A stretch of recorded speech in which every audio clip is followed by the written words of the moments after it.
Okay, hello, I'm back for another couple core questions. I just recorded for like 10 minutes and had my microphone way over there, so I'm going to do this again. We'll see maybe with a practice run if it goes any better the second time. In this one, I took notes. I actually read the questions now twice and went through my notes a couple of times, which is going to show, I guess, whether or not if I practice this, if it goes more smoothly. I'm going to go through two because they're both pretty short and I only have a couple things to say for each one. Let's see if this goes a little bit more smoothly than last time. I'll read the questions first, and I'm going to read the whole thing this time to see if that's a little bit less jarring of a transition also. Is there a way to tell if a programmer has never coded before? We always had a coding problem in every language that was listed in someone's resume. It was something a tiny bit more difficult than Hello World, and it included a syntax issue that newbies frequently got wrong. We'd ask them to go up to the whiteboard and write the program. It was rarely more than 10 lines of code. Someone who knew the language would look at us with disbelief that we weren't asking one of the difficult Google interview problems, that it was something trivial. They'd stand up, and a minute later, they'd be done. We tested everything listed on their resume. The test might be something really easy, like, what are the words for the acronym SFTP? So SFTP is Simple File Transfer Protocol, I believe. I haven't looked it up because I don't care, but that's probably what it means. I worked on a program that had TFTP in it, which was Trivial File Transfer Protocol. So that's where I know that acronym from.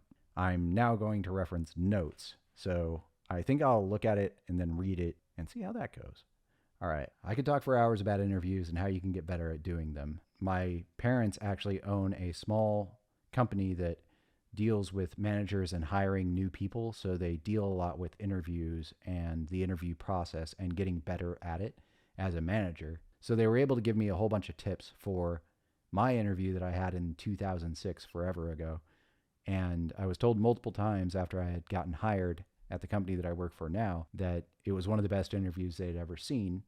So I thought I would mention what the tips were because they're easy and pretty straightforward.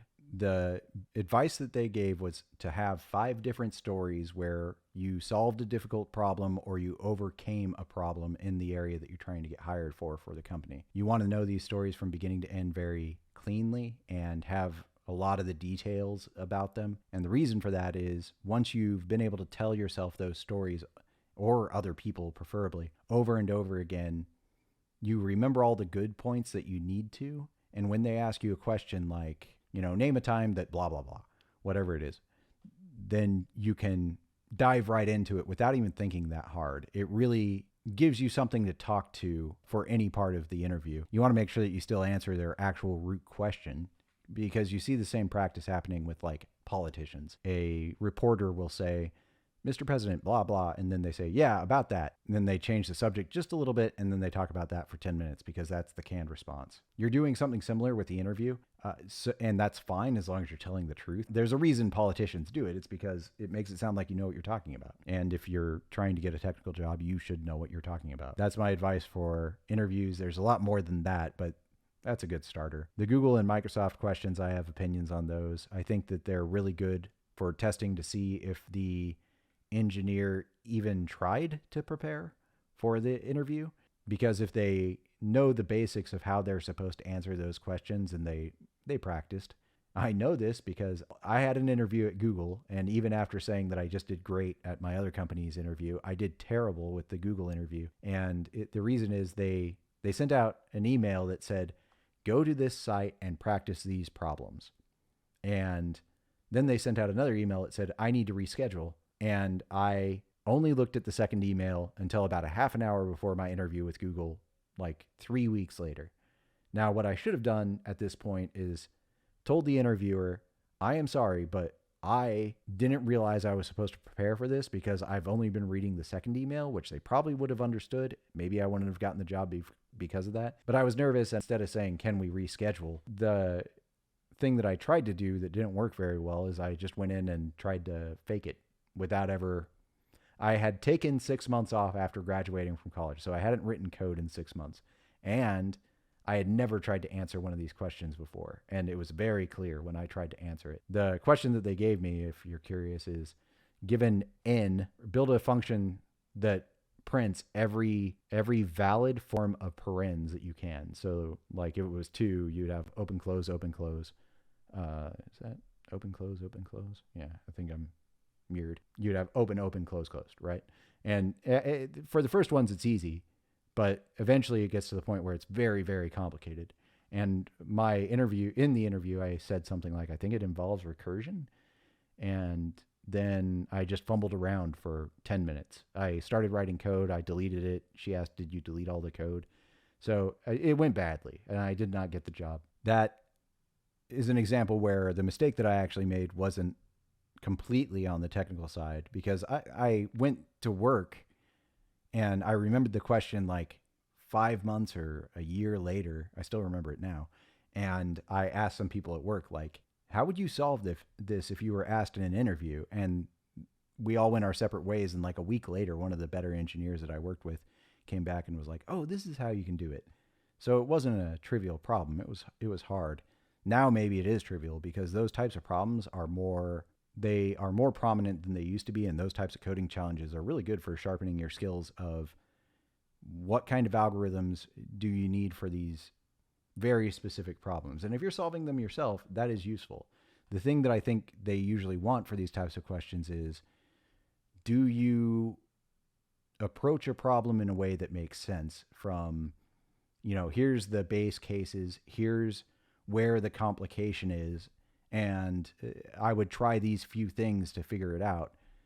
This is a problem that would take me more time than that, but you can at least put together some kind of roadmap for how you would solve the problem. Again, now, if you're going into an interview, you have to know these questions and be ready for them just because all companies use them. So the question instead becomes, did you prepare at all for this interview? That's what they're really asking, which I didn't when Google interviewed me. So yeah, the way that this guy is framing an interview actually makes a lot more sense than the Google questions, in my opinion, because you're getting the domain back to what the engineer says they know, and they should be very comfortable with that. It's not a hard, complicated problem that they aren't even meant to solve, which puts you back on your heels, which makes people nervous too. Engineers aren't usually extroverted, and they do not like when you point out that they can't do something. Nobody likes that. So the questions are really unfair if you're blindsided with them, in my opinion. The better thing to do is say, we are hiring you to do this, and you said these are your skill sets. Let's see how you do with those skill sets. I like this company's approach better than the way that Google does it. Yeah, and I already hit this a little bit, but what interviewers are actually doing a lot of the time is they're checking to see how extroverted the engineer actually is. The interview process is not kind to shy engineers, unfortunately.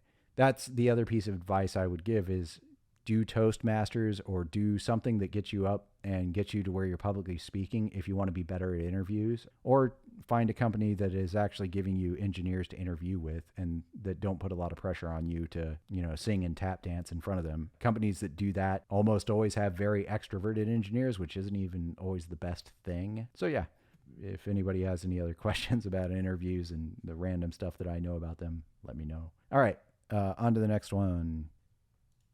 Hey, I remembered to change the camera. That's great. Okay. Programmers, what's the funniest outsider's view of your job you've ever heard? Many moons ago, my ex-wife was in the room while I was working on developing some new capability of a C++ application. I had many browser windows open with various sites displayed showing sample code, documentation, other people's approaches, etc. She gasped and said, "Dan, what are you doing?" I was confused and told her I was working on some new functionality. "But aren't you cheating?" she asked wide-eyed. Was my even more confused response. "You're looking at those websites. Shouldn't you figure it out yourself?" My jaw dropped. I mean, where do you begin? She's a smart woman, but at that point in her life, the idea of leveraging other people's work in such a way was foreign. Well, it's documentation. Some people have done it certain ways, and many people share those ways, and that way everyone wins in a way like it's just the way it's done. Cheating, she said. So this is funny, and it drives home an interesting point about what people think programmers do, like in a really, really good way. What a lot of people think programming is being a parrot. You are given an answer, and then when somebody asks X, your answer is Y. And every time it's the same thing. And that's all you really do is become a really good parrot.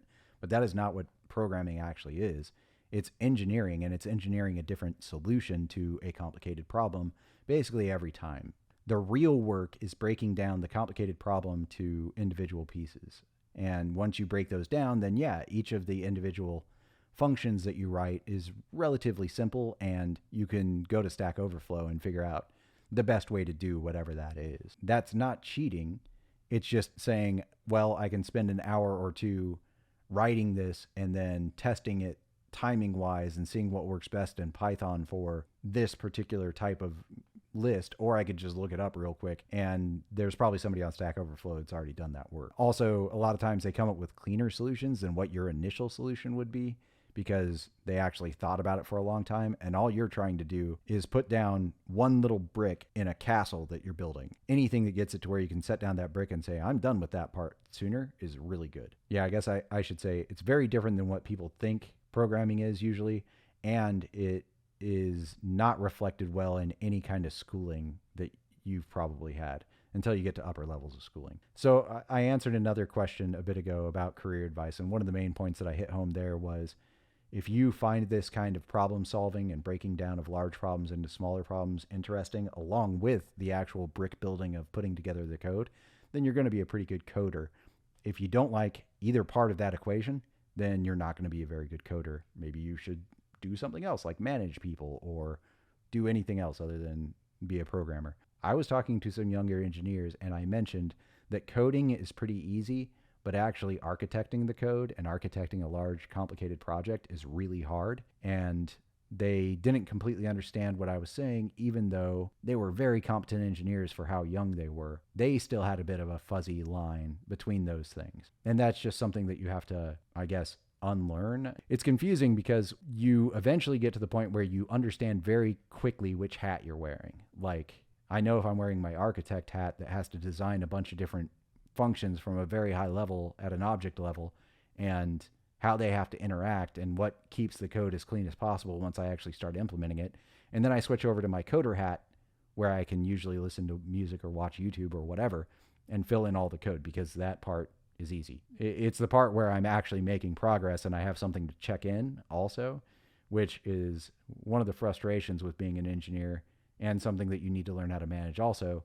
You can't just sit there for 3 weeks thinking of what is the best solution for this very complicated problem. This gets back to another point that I put in another video, I think, which is, without actually solving the problem from beginning to end, you don't even know all the components of it. Software is complicated. Even newer engineers are confused about what engineers do and how, if their job is just going to Stack Overflow and searching for how to do stuff, why can't anybody just step in and be an engineer? This also is a really good point to keep in mind for AI and why it's not necessarily a threat to programmers yet. AI is just a fancy Stack Overflow. It can search Stack Overflow as well as you can. That is it. The people on Stack Overflow, all individually, are pretty sharp, and when you put it all together, it seems super, super intelligent, but it's just an aggregation of a bunch of different people's knowledge.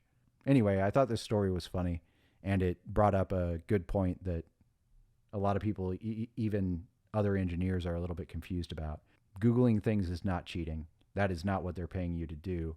If you think that's all there is to programming, and you've been a programmer for any period of time, then maybe the projects that you're doing are really simple. Maybe the company that you're working for is solving problems that they could easily solve with off-the-shelf programs. Either way, you aren't being challenged, or you aren't growing, and that is bad. You will eventually hit a dead end in your career. They'll promote you, and then you'll be fired because you're an incompetent engineer. Maybe not by any fault of your own, but be wary. If you think that's what programming is, that's a problem. All right, I think that's everything from these two. Hopefully I can edit this down into something coherent. Like I said, this is the first time I tried to use bullet points. I do not know that it helped because I tend to ramble. Anyway, bye.